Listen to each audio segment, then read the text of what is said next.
네, 부모님들 앞서 사춘기의 성적 변화에 대해 잘 알아보셨나요? 네, 그럼 지금부터는 이제 보드게임에 들어있는 질문 카드와 대화 카드에서 이 성적 변화와 관련된 카드들에 대한 팁을 제가 좀 드리도록 하겠습니다. 일단 첫 번째 카드는 질문 16번, 질문 카드 16번에 있는 청소년이 콘돔을 구입할 수 있는 곳 2가지 이상 말해보세요 부분인데요. 이 카드가 아마 부모님들께서 다소 생뚱맞게 느껴지실 수도 있을 것 같습니다. 사실 이 카드의 대답은 매우 간단하지요. 우리 어른들이 콘돔을 살 수 있는 곳과 똑같습니다. 편의점이나 약국 이런 곳들에서 다 구매를 할 수 있고요. 요즘 올리브영이나 이런 드럭스토어들에서도 이 콘돔을 팔고 있습니다. 하지만 이 카드가 나왔을 때 우리 아이들과 대화하기는 참 어렵다고 느껴지실 것 같아요. 그래서 많은 선행 지식이 필요한 질문이다 이렇게 말씀을 드릴 수 있을 것 같은데요. 아무래도 아이들에게 이 콘돔이 어디서 쓰이는 것인지도 알려줘야 될 것이고, 또 그에 대해서 얘기하기 위해서는 성관계나 아니면 그 앞서 이제 스킨십들에 대한 내용도 좀 설명을 해야 하기 때문에 어려움이 크실 것 같습니다. 만약에 아직 나는 이에 대해서 좀 아이들과 얘기하기 어렵다, 또 제대로 설명을 해주기 어렵다 라고 느끼시면은 이 카드는 잠깐 빼놓으셔도 좋습니다. 하지만 그만큼 아이들과 좀 더 많은 대화를 나눌 수 있고, 그동안 이 사춘기에 대해서 그리고 아이들의 변화에 대해서 얘기를 좀 많이 하신 분들이라면 아이들의 생각을 좀 잘 알아볼 수 있는 카드이기도 하기 때문에 꼭 사용해 보실 수 있으면 좋겠습니다. 일단 이 카드는요, 제가 아이들의 특성에 따라서 한 3가지 정도로 나누어서 진행 방법을 설명드리도록 할 건데요. 일단 첫 번째는 이미 아이가 이 성관계나 피임, 스킨십 등에 대해서 자세히 이해를 하고 있고 또 올바르게 알고 있다 하는 경우, 그리고 부모님과 대화도 이 부분에 대해서 잘 나누고 있다 할 때, 이런 경우에는 이제 질문 그대로 물어보시고, 또 콘돔 구입이 이제 청소년이 가능한가 이런 것들에 대한 얘기도 해보시고, 또 구입할 수 있는 장소 2가지 이상 또 더 있으시면 설명을 해주시면 될 것 같고요. 특히 청소년 콘돔 구입 여부에 대해서는 이제 아무래도 토론으로도 많이 다루어진 내용이고요. 또 특히 일반 콘돔은 이제 청소년도 사용이 가능한데, 구입이 가능한데, 이제 특수 콘돔 같은 경우에는 청소년이 못 사게 되어 있죠. 그런 부분들에 대해서도 함께 더 얘기를 나누면 좋을 것 같습니다. 또 여기서 추가적으로 이 성관계의 책임, 그리고 청소년의 성관계에 대한 생각도 함께 나눠주시면 더 좋을 것 같습니다. 더 나아가서 부모님께서 설명을 해주시고 싶으시면 이제 콘돔을 사용하는 방법 제대로 또 알려주셔도 괜찮을 것 같네요. 그 다음에 2번째 어떤 아이냐면, 이제 성관계의 개념에 대해서는 내가 잘 알고 있지만 이 피임에 대해서는 잘 모른다. 피임 뭐지? 이렇게 생각하는 경우에 또 어떻게 알려주시면 되냐면, 이제 성관계가 아이를 가지기 위해서만 하는 행위는 아니다. 그런 부분을 또 이제 알려줘야 할 필요가 있겠죠. 성관계는 이제 서로에 대한 깊은 사랑을 보여주는 방법이기도 하기 때문에 이런 피임이 필요하다. 그래서 성관계를 할 때는 원하지 않아도 대신에 임신을 할 수도 있다. 이 점을 꼭 알려주시고, 이때 상대방을 존중하는 방법, 그리고 그 책임의 무게에 대해서 좀 알려주시면 좋을 것 같습니다. 그래서 서로 사랑을 나누고는 싶지만 아이를 갖고 싶지 않으면 이 임신을 피할 수 있는 방법이 있는데, 이것을 바로 피임이라고 하고, 이때 대표적인 피임 방법이 바로 콘돔을 사용하는 것이다. 이 정도로 설명을 해주시면 될 것 같습니다. 그리고 콘돔에 대해서 설명하실 때는요, 크게 어려울 것 없이 그 남성의 음경에 씌워서 사용하는 것으로 정액이 질 내로 들어갈 수 없게 막는 역할을 한다. 이렇게 말씀해 주시면 될 것 같습니다. 다음은요, 이제 아이가 피임뿐만 아니라 스킨십, 성관계 이런 것들에 대해서 아예 인지하고 있지 못한 경우에 어떻게 설명을 하면 되는지 말씀을 드리겠습니다.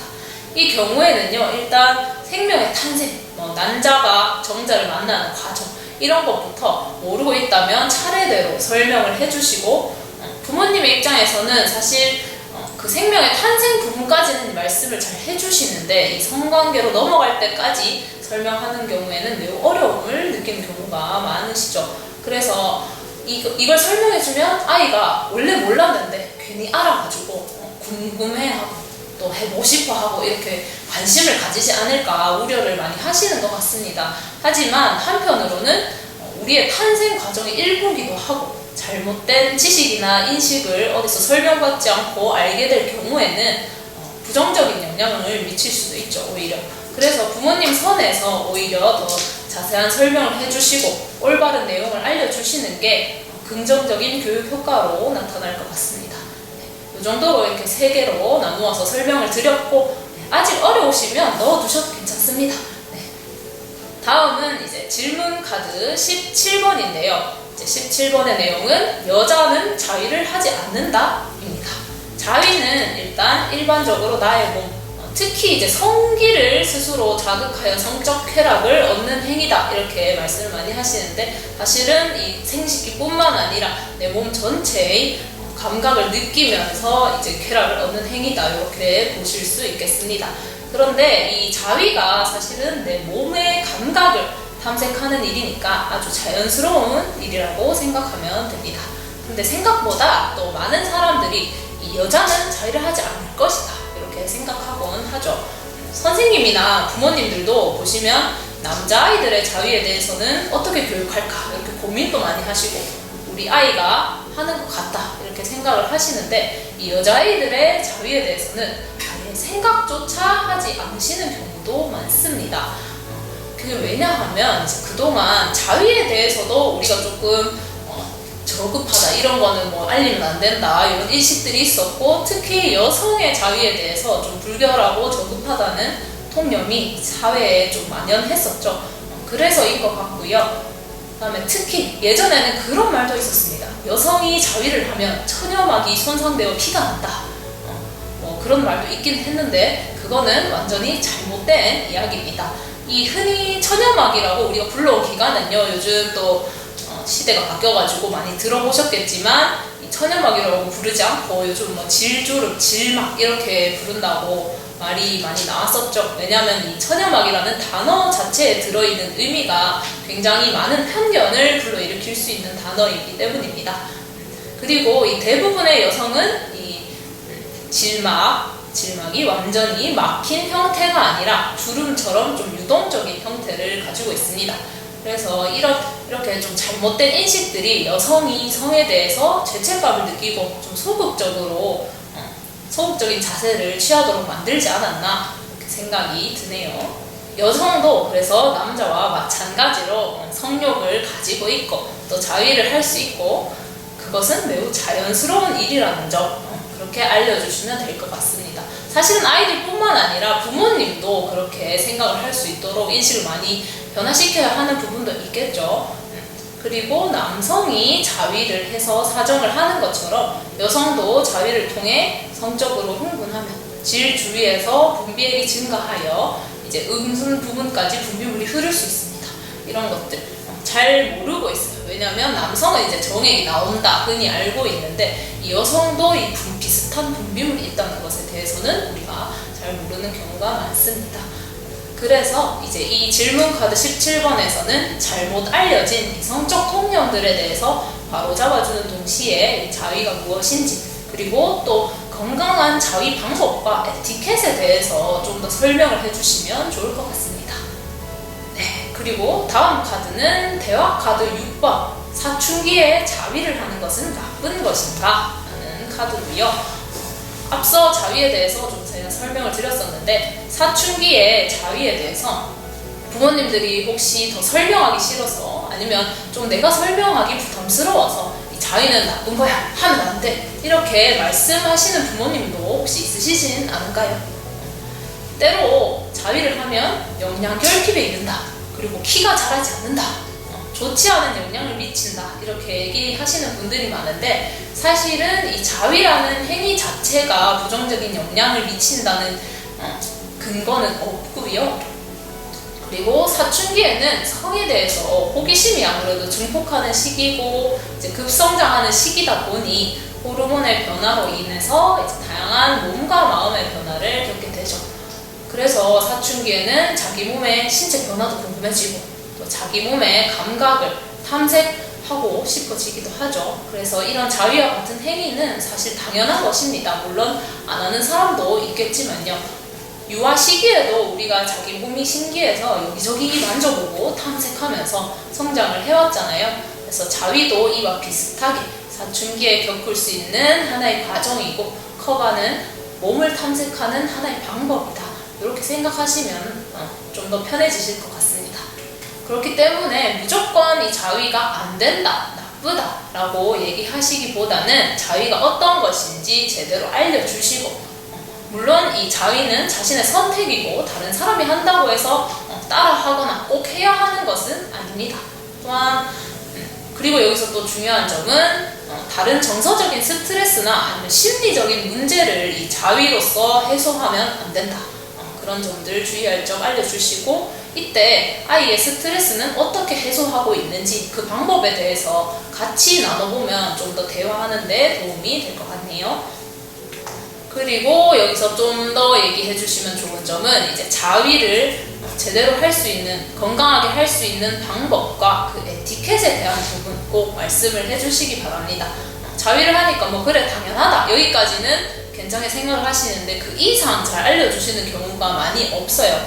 그런데 이 자위도 사실은 내가 어딘 가서 배우고 하는 것이 아니기 때문에 어떤 곤란한 상황에 처할 수도 있겠죠. 그래서 알려주시는 것이 좋은데 이게 또 부담스러우실까봐 제가 말을 준비해봤습니다. 일단 자위는 다른 사람에게 피해를 주지 않는, 그리고 내가 또 방해받지 않을 수 있는 사적인 공간에서 해야 한다는 거.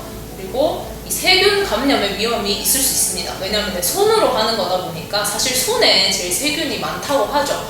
그래서 이 자위를 시작하기 전에 손을 깨끗이 씻는 것, 그리고 다치지 않도록 무리한 행위, 뭔가 어디선가 잘못된 걸 배워와서 따라하는 행위, 이런 것들은 삼가해야 한다는 거. 그리고 자위를 끝낸 후에는 또 마무리가 있으면 이 처리를 잘 해야 되겠죠. 그래서 이 처리 방법들에 대해서도 좀 더 얘기를 나누실 수 있으면 어떤지 이렇게 얘기를 해보시고, 아니다 하면은 대신에 처리는 깔끔하게 해야 한다, 이 정도로만 설명을 해주시면 될 것 같습니다. 그리고 마지막으로 자위를 하는 것은 자연스러운 현상이지만 내가 일상생활에 문제가 생길 정도로 지나치게 몰두하거나 또는 습관적으로 이 자위를 하게 되면 문제가 생길 수 있는 건 분명하죠. 그래서 그런 점들에 대해서도 함께 알려줄 필요가 있습니다. 자, 그리고 이제 대화 카드 11번 얘기를 해보도록 하겠습니다. 11번은 성욕은 충동적이고 자제할 수 없다 입니다. 과연 그럴까요? 부모님들도 이 대답을 잘 알고 계실 거라고 생각하는데요. 이게 사회에 사실 잘못된 통념이 만들어낸 이야기 중에 하나입니다. 성욕이 충동적이고 자제할 수 없다고 하는데 사실 우리 식욕이나 수면욕도 심지어 참고 자제를 하는 경우가 있잖아요. 성욕도 마찬가지입니다. 성욕은 다양하고 때로는 충동적일 수도 있지만 자제할 수 없는 것은 절대 아닙니다. 가끔 누군가는 자신의 행동에 대한 변명으로 이 성욕을 자제할 수 없다 이렇게 얘기를 하는 경우도 있죠. 우리가 뉴스에서 보는 많은 그런 분들께서 설명하는 경우가 있는데 절대 그렇지 않고요. 인간이, 우리는 동물이 아니잖아요. 그래서 인간은 조절 능력과 통제력이 있기 때문에 충분히 이 성욕을 컨트롤할 수 있다는 점, 아이들에게도 이거 알려주면 좋겠죠. 이제 마지막 카드는 대화 카드 13번. 나를 기분 좋게 하는 스킨십은 무엇일까요? 입니다. 이 대화 카드는요, 질문 카드 16번에 있는 우리 청소년이 콘돔을 구입할 수 있는 곳 두 가지를 설명하시오. 아까 그 어려웠던 카드와 좀 더 함께 설명하기에 좋은 카드입니다. 사실 사춘기에는 많은 아이들이 이성에 관심을 가지고 또 스킨십에 대해서 궁금해하기 시작하죠. 물론 아이들이 부모님과는 이제 계속 지속적인 스킨십이 있었을 것이고 거기서 나의 감정을 알고 있을 것입니다. 하지만 사춘기에는 이 가족 외에 다른 친구와 스킨십에도 또 호기심을 가질 수 있는 경우가 생기죠. 그래서 굳이 본인이 직접 경험하지 않더라도 영화나 드라마 등 또 다양한 미디어에서 이런 장면들을 보여주잖아요. 그래서 아이들은 이미 내가 경험하지 않았더라도 이 스킨십의 감정에 대해서 충분히 알고 있을 겁니다. 하지만 또 부모님들께서 이 스킨십에 대해서 섣불리 이야기하는 것을 또 두려워하시거나 또 걱정하는 경우가 많으실 거예요. 하지만 이때 또 아무 말도 안 해주고 그냥 알아서 하겠지 이렇게 놔두시는 것보다는 이제 아이들이 스스로의 감정에 대해 이야기하고 어떤 기분인지 표현할 수 있도록 알려주는 것이 좋겠죠.